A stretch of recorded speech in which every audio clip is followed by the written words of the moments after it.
kita kadang salah keluarga Nabi, sebab biar kayak Pak Alimnya bila melawan keluarga Nabi berarti melawan Rasulullah, melawan Rasulullah. Banyak saya tegaskan, sadar atau nggak sadar, itu orang-orang cuma pion tuh saudara. Yang ribut-ribut urusan nasab cuma pion, ada dalangnya, ada yang dibalik itu, ada yang membiayai. Begitu habaib kiai ribut, saudara, apa yang terjadi? Yang diuntungkan bandar juri, yang diuntungkan bandar narkoba, yang diuntungkan koruptor, yang diuntungkan adalah orang-orang yang mau merusak negeri, saudara. Betul? Ilmiahkan. Nah, ini nanti yang akan terjadi dengan anak-anak kita ke depan. Mereka mempertanyakan kembali tentang zat Allah, seperti peristiwa 250 Hijriah ketika Abu Hasan Asy'ari, Abu Mansur Al-Maturidi melawan orang-orang ateis, Mu'tazilah melawan orang-orang ateis. Ini yang akan kita hadapi. Nah, sebelum kita menghadapi orang-orang seperti itu, maka kita juga harus memperkuat ilmu pengetahuan anak-anak kita. Dari kami ini juga itu tidak ada pemaksaan kepada masyarakat agar masyarakat itu mempercayai nasab kami. Begitu juga dengan orang lain. Itu juga tidak boleh ada pemaksaan yang tidak percaya dengan nasab kami. Tidak boleh ada pemaksaan kepada masyarakat-masyarakat yang lain, para kibin-kibin untuk tidak percaya kepada nasab kami. Nah, tentu hal ini ya, hal ini bertentangan dengan doktrin-doktrin yang biasa sudah disampaikan bertahun-tahun yang lalu, dan ini tidak hanya dilakukan oleh salah satu tokoh saja, bahkan dari kalangan kibin itu pun juga seperti itu. Ya, coba kita simak bersama-sama ya, mulai dari statement yang disampaikan oleh Bapak Rizik Syihab, ya, kemudian disusul oleh beberapa Habib yang lain, kemudian tokoh-tokoh yang lainnya. Silakan. Bicara soal nasab, ini kan bagian daripada ilmu yang memang di dalamnya tidak lepas dari ijtihad, dan catatan-catatan sejarah dan seterusnya. Dan tentunya dalam ijtihad maupun dalam catatan sejarah ada perbedaan-perbedaan di antara ulama-ulama ahli. Nah, soal habaib lah kita katakan. Kalau ada kelompok yang nggak percaya habaib itu turunan Nabi, tidak ada masalah. Itu hak dia. Itu hak dia, nggak percaya nggak apa-apa. Yang jadi masalah pada saat dia melontarkan hal-hal yang nggak elok kepada para habaib. Habaib itu bohong, habaib ini penumpang gelap, habaib itu jahat, habaib ini masyarakat palsu dan lain sebagainya. Dan itu dijadikan propaganda. Kampanye. Kalau ada orang nggak percaya habaib itu karena bikin hati. Seperti itu sebenarnya. Sudah, ada nggak percaya sudah, selesai kan. Nah, ada lagi kelompok muhibin yang percaya, itu hak dia juga. Ya, mereka juga betul. Jangan perlu dikasih penyadaran, itu yang namanya kibin itu kan. Perlu dikasih penyadaran mengenai pergeseran atau upaya-upaya menggeser tradisi-tradisi masyarakat yang pada awalnya tidak mengenal rotib haddad, kemudian rotib haddad itu menjadi amaliyah mereka.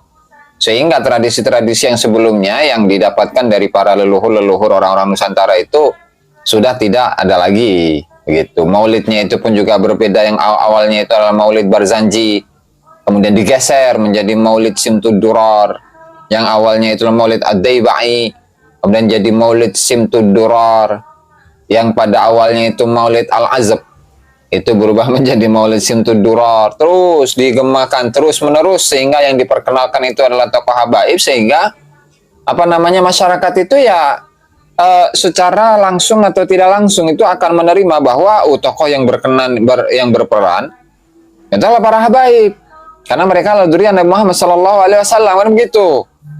Sedikit demi sedikit. Nah, terus itulah yang apa namanya, upaya-upaya yang dilakukan oleh teman-teman itu ya. Jadi tidak hanya soal nasab saja, tapi ada sejarahnya, ada pergeseran amaliyah, pergeseran akhlak yang pada awalnya tidak berani untuk mencaci maki kepada para ulama, para kiai. Sekarang dengan adanya mereka, para habib, kemudian berani untuk mencaci maki ulama, kan gitu.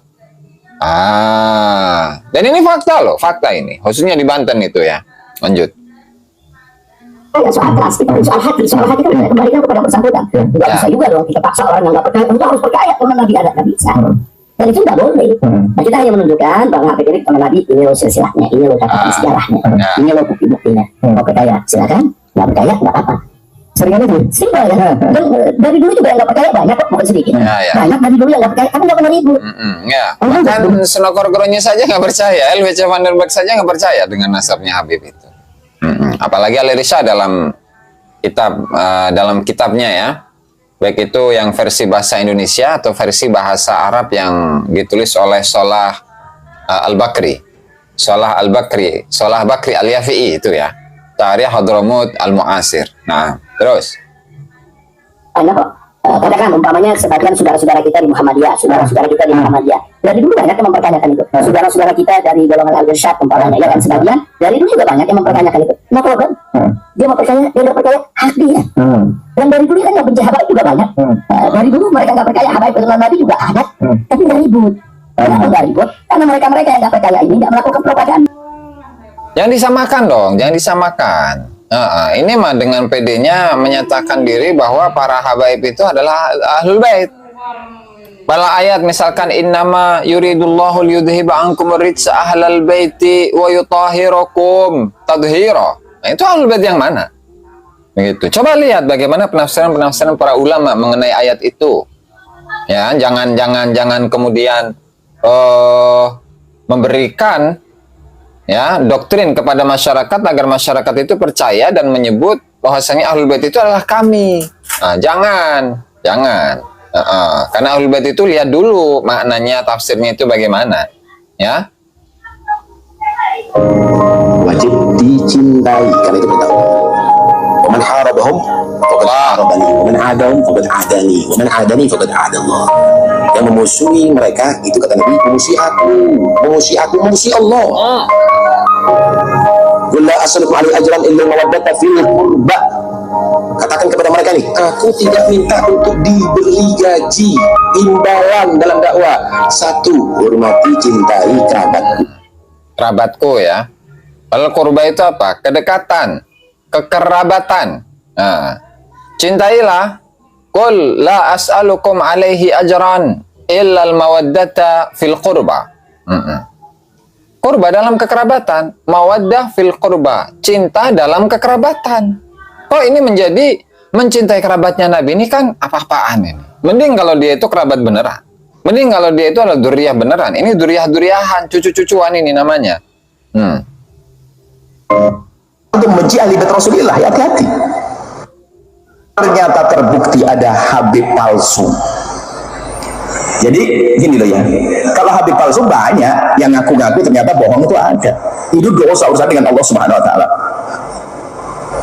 Akan tapi ada titik beberapa kejadian beberapa yang lalu, titik poin yang perlu kami hadirkan. Kok ada sebagian orang itu kalau sudah ada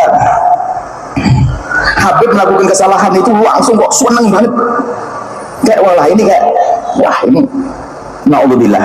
Anda sepertinya nangis kalau ada dengar berita kok malah kayak tepuk tangan. Wah, kok kayak tidak ada kebencian dengan ahli bait Nabi ini. Makanya kayak sekarang itu kayak ada orang mencari-cari kesalahan habib ini. Kalau ada habib salah, wah langsung jadi kesalahan. Tuh habib tuh. Apa ini? Jangan mau dibohongi setan untuk membenci ahli bait Rasulullah ya. Allah. Yang menyakiti Nabi Muhammad SAW. Tidak ada salahnya kecuali miliknya Nabi Muhammad SAW. Yang menyakiti Nabi tidak bisa. Ya, jangan sampai melukai hati Nabi Muhammad SAW. Kebaikan Nabi banyak. Kalau orang kafir yang menyakiti hati Nabi, atas mereka memang tidak ada iman. Jadi mungkin orang-orang tidak sadar menyakiti hati Nabi Muhammad SAW, meragukan kalau Nabi tidak punya keturunan. Jadi nggak ada ya istilahnya yang menyatakan diri bahwasanya Nabi Muhammad SAW itu tidak memiliki keturunan. Beda persoalan ini, beda pembahasan ya. Jangan disamakan ya. Beda itu. Nah, perlu tahu supaya kita kada salah keluarga Nabi, sebab biar kayak Pak Alimnya bila melawan keluarga Nabi berarti melawan Rasulullah. Hati-hati kalau betul Habib, kalau termusuhi yang di atasnya. Perlu tahu. Ngeri. Itu nggak tahu ya, sepertinya dari Banjar itu. Nah, kemudian di sini akan disusul dengan siapa? Dr. Ar-Razi Hashim ya. Kita simak.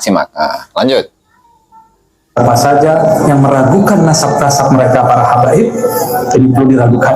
Udah kena fitnatul dajjal. Walaupun urusan duniawi, habaib bisa tengkar sama habaib, itu urusan mereka. Kita tetap cinta kepada mereka. Apa kata Nabi? Ahibbu dzurriyyati hubban li. Cintailah keturunanku karena cinta kepadaku. Hadis ini riwayatnya Hasan, bagus. Maka wajib mencintai zuriat Nabi. Bedanya kita dengan Syiah, kita tidak meyakini para habaib itu maksum. Apa arti maksum? Terpelihara dari dosa. Habib ya Habib biasa. Yang mahal itu darah yang mengalir di tubuh. Ada darah Rasulullah SAW.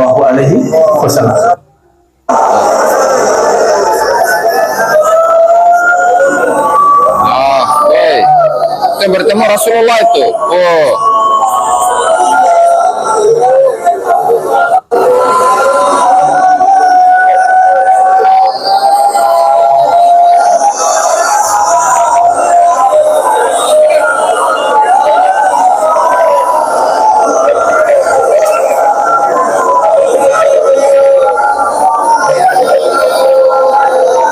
Ada seseorang itu menghina seseorang, kecuali di hatinya ada kebencian. Lah. Wa ainus sukhti tubdi'u masawiya. Itu dalam ini biasa diangkat atau dijelaskan di dalam kitab-kitab tasawuf itu. Wa ainur ridha an kulli aibin kalilatun wa ainus sukhti tubdil masawiya. Dan pandangan dari keridhaan pada seseorang itu akan membuat pandangan itu menjadi tumpul sehingga kekurangannya itu akan tertutupi dengan sendirinya. Wa ainus sukhti tubdil masawiyah, sementara pandangan yang berdasarkan atas kebencian itu akan memunculkan ya keburukan di matanya, dalam pandangannya. Nah, yang benci maka yang dia lihat pasti yang jelek. Baik pun dia tafsiri jelek, maka nggak ada benarnya seseorang di hati orang yang membencinya. Seperti orang kalau udah cinta, apapun baik. Nah, pembahasannya ini di hati sini. Hadis. Jika seseorang itu benci seorang mukmin siapapun itu, maka haram. Benci seorang mukmin haram. Karena orang mukmin saudara kita, al-mukmin akhul mukmin. La yu'minu ahadukum hatta yuhibba li akhi ma yuhibbu li nafsi. Tidak iman kata Nabi. Seseorang artinya imannya tidak diakui sebelum dia mencintai saudaranya seperti dia cinta dirinya. Artinya apa? Dia wajib cinta orang mukmin. Haram membenci orang mukmin. Bagaimana jika mukmin itu ahlul bait Nabi sallallahu alaihi wasallam? Bagaimana jika orang mukmin itu cucu Rasul sallallahu alaihi wasallam? Membenci orang mukmin yang bukan cucu Nabi haram. Jika si mukmin cucu Nabi, maka siap-siap su'ul khatimah. Siap-siap su'ul khatimah. Nabi sallallahu alaihi wasallam bersabda dalam hadis dan banyak riwayat, ada yang hasan, ada yang sahih, ada yang dhaif. Kalau dikumpulkan menjadi hadis yang sangat kuat. Siapa yang membenci salah satu cucuku, fahuwa finnar. Maka dia mati akan menjadi calon penghuni neraka. Ibadahnya semuanya tidak manfaat. Allah tidak manfaat ibadah. Adakah siksa yang lebih dahsyat dari su'ul khatimah? Adakah siksa yang lebih hebat dari neraka Allah Subhanahu wa ta'ala? Astagfirullah. Maka cukuplah bagi yang membenci cucu Nabi, su'ul khatimah dan neraka. Mudah-mudahan Allah selamatkan kita. Amin. Ketika cucu Nabi berbuat salah, ketika cucu Nabi berdosa, ketika cucu Nabi melakukan hal-hal yang tidak baik, kita boleh dan harus tidak setuju dengan kesalahannya, tidak setuju dengan dosanya, tapi kita haram membenci orangnya. Haram membenci orangnya. Itu si Ali Jum'ah dalam doanya beliau sering mengatakan, ya Allah, tutuplah kejelekan ahlul bait Nabi di mataku. Tutuplah kejelekan ahlul bait Nabi di mataku, sehingga yang kita lihat dari ahlul bait semuanya yang indah. Maka dengan demikian mudah untuk kita cinta kepada beliau. Seperti halnya membenci ahlul bait tempatnya neraka dan su'ul khatimah, cinta ahlul bait mengundang husnul khatimah dan mengundang surga Allah Subhanahu wa taala. Nabi bersabda, wa ahibbu ahla baiti lihubbi, dan cintai ahli baitku sebagai bukti cintamu kepadaku. Allah. Nah itu ya teman-teman. Bagaimana kita berbicara filsafat, bicara dengan metodologi waladiyah samsiyah, dengan metodologi al-mungkit minad dalal. Kalau tentang metodologi ilmiah saja santri-santri kita tidak ngerti. Kalau sudah ada dalil tentang batalnya Ba'lawi, maka Ba'lawi tidak bisa lagi untuk diterima. Tapi kenapa santri-santri kita masih ada yang menerima? Karena tradisi ilmiah ini belum biasa dikonsumsi dengan konstruktif dan kritis oleh santri-santri kita. Ini maka akan bisa untuk diprediksi pertandingan dengan orang ateis ke depan, santri kita akan kelabakan. Kenapa? Karena dengan teori filsafat ilmu yang sederhana saja mereka tidak bisa untuk mengambil kesimpulan kebenaran. Kalau sebuah tesis bumi itu datar, kemudian diketemukan tesis berikutnya yang mengatakan bumi itu bulat, maka dengan berbagai macam dalil-dalil yang kuat, tesis bahwa bumi itu datar itu hancur lebur dan tidak bisa diterima kembali. Sekarang kita sudah bisa untuk melihat bumi dari atas. Ternyata betul bahwa bumi ini bulat. Perdebatan masa lalu di tahun 1500-an Masehi, apakah bumi itu bulat, apakah bumi itu datar, hari ini terkonfirmasi bahwa memang bumi ini bulat. Maka sebuah tesis yang telah terbantahkan itu sudah tidak bisa lagi dihusnudoni. Bagaimana kita husnudon aja sih Abah? Katanya bumi ini datar, buktinya kita tidak melayang-melayang, tidak jatuh, ini ada di bumi. Tidak bisa bos. Karena apa? Karena kesimpulan ilmiah bahwa bumi ini bulat sudah zahirun bayyinun la yuraddu, yang tidak bisa ditolak lagi. Sama bumi bulat itu dengan kesimpulan Ba'lawi bukan cucu Nabi yang tidak mungkin bisa dibantah lagi. Yang masih nerima akan terbantah sendiri oleh dirinya sendiri, hanya nunggu waktu. Nunggu kecewa aja sedikit ditempeleng sama Ba'lawi, dia akan sadar. Atau dia motornya dipinjam nggak dikembaliin lagi, langsung itu saya ikut Kiai Madudin. Tinggal begitu aja. Hanya butuh sedikit kecewa untuk muhibbin, insya Allah akan sadar. Hanya butuh sedikit kecewa saja. Dalil tidak ada. Innaka la tahdi man ahbabta walakinnallaha yahdi man yasha. Nabi Muhammad kurang apa? Beliau adalah orang yang sangat dikasih Allah, Habibullah. Habib asli itu Rasulullah itu. Tapi tidak semua manusia di dunia mengikuti Rasulullah, apalagi model Imaduddin Utsman yang katanya kecilnya aja tahu, katanya sama Imad itu. Iya kecilnya tahu, saya kecil dulu sih. Kalau saya langsung besar nggak bakal ada orang yang tahu saya kecilnya gimana. Orang saya kecil dulu, manusia betul-betul terlihat oleh sekampung saya. Al-kreseku ya'lamuni, al-kreseku ya'rifuni, watangramu ya'lafuni.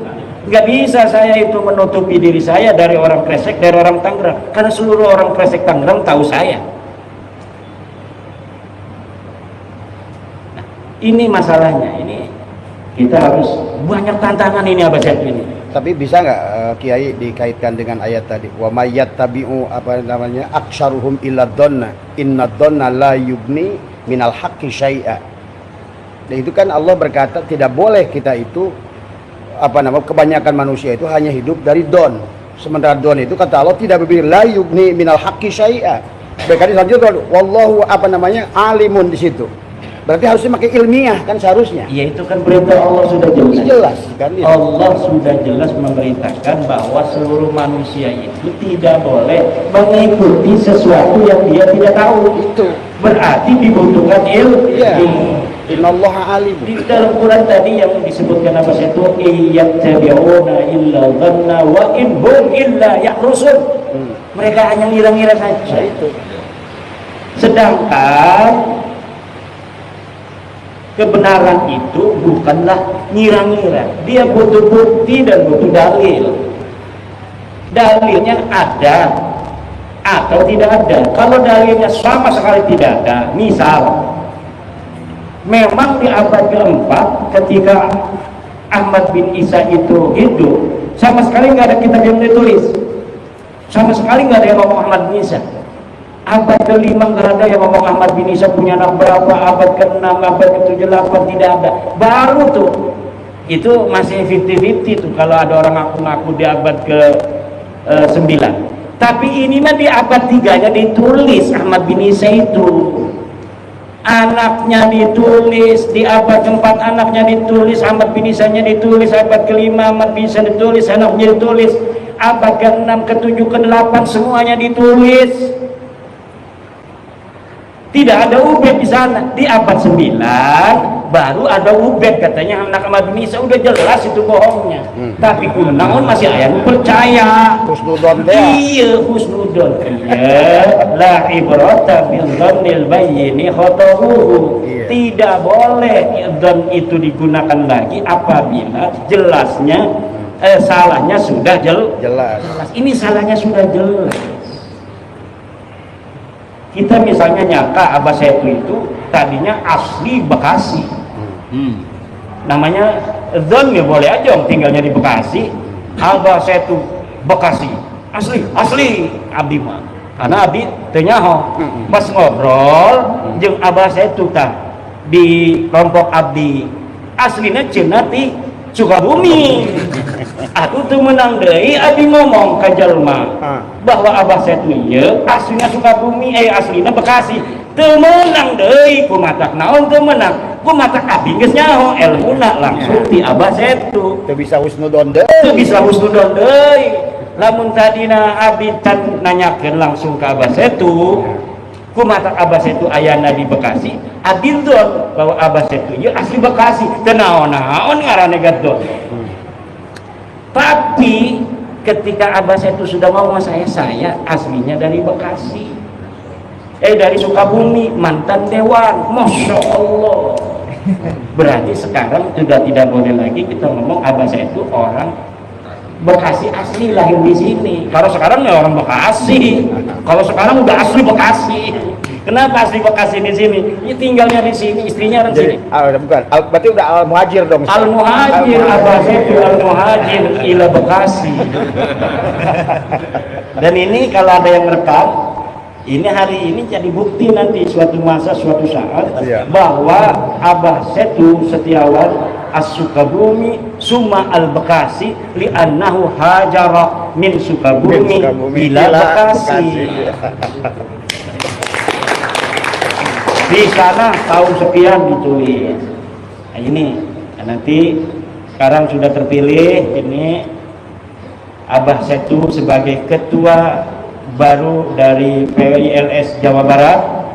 Saya berharap adanya keterpilihan dari Abah Setu ini akan membawa semangat baru dari Jabar. Dan tolong ini yang baru 13 kabupaten supaya jadi minimal 20 kabupaten dalam waktu 6 bulan.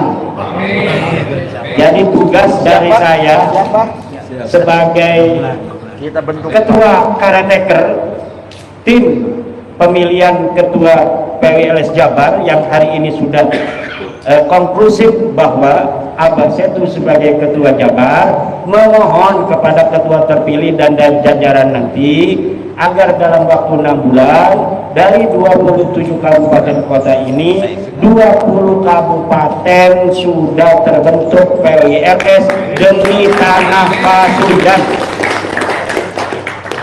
Karena ini lagi banyak tantangan ya di Pasundan, Bekasi lautna aya nu ngajual cenah mager, aya nu mager di Tangerang aya eta di Bekasi aya di Tangerang 360 bidang laut disertifikat, di Bekasi 250 hektar laut disertifikat.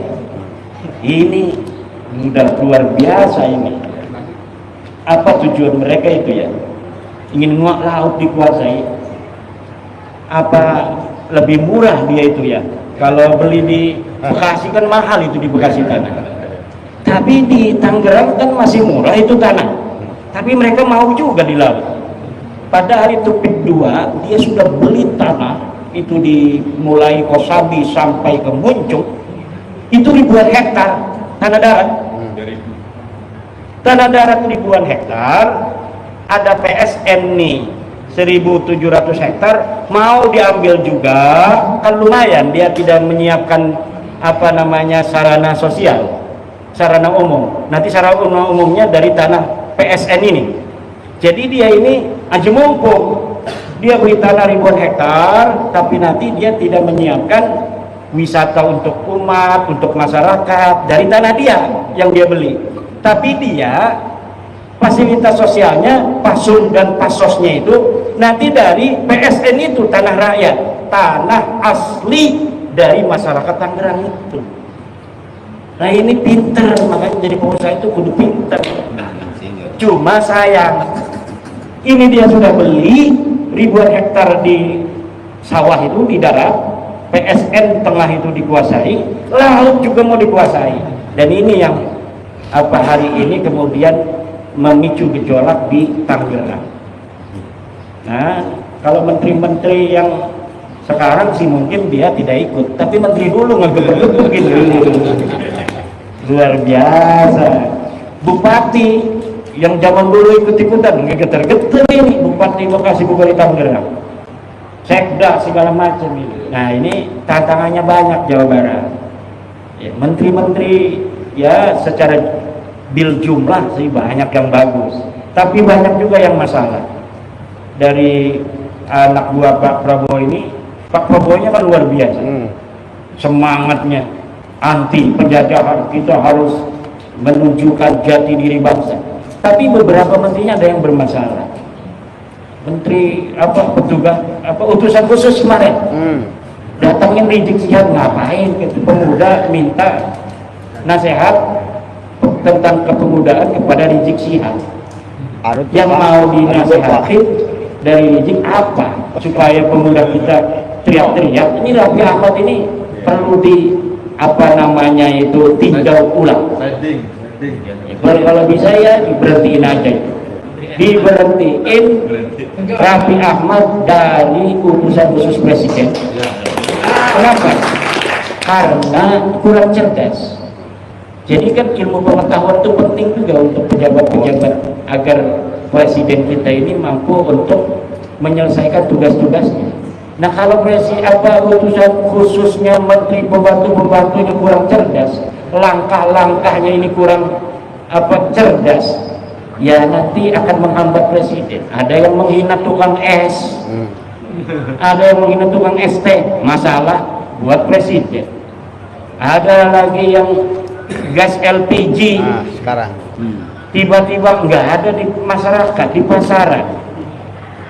Kebijakannya mungkin bagus tujuannya, tapi kurang cerdasnya. Ini kemudian membuat gejolak di masyarakat. Ini yang harus ditinjau ulang kembali nih pembantu-pembantu model begini.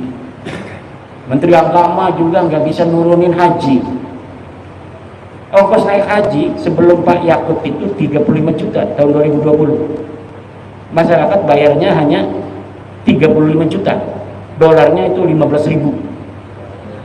Ketika Pak Yakut naik jadi 55 juta, 35 juta ya tahun 2020, waktu sebelum Pak Yakut jadi menteri. Ketika Pak Yakut, peninggalan Pak Yakut 55 juta, naik drastis, padahal dolarnya sama.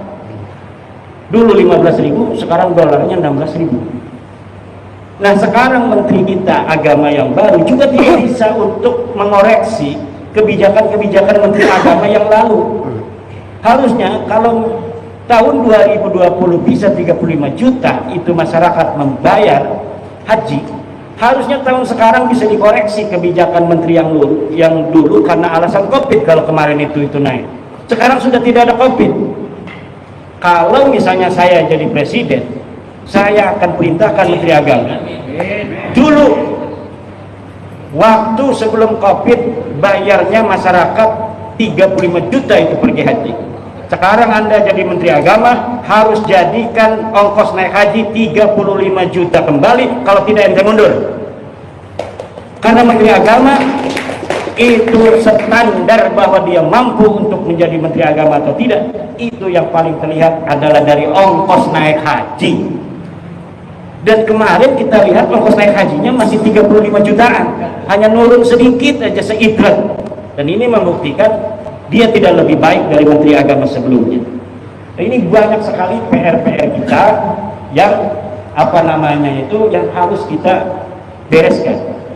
Kita bukan hanya memberesi tentang masalah nasab, tetapi juga kita akan membantu siapapun presidennya agar presiden kita kawal untuk mampu memberikan kemajuan, kesejahteraan kepada rakyat Indonesia.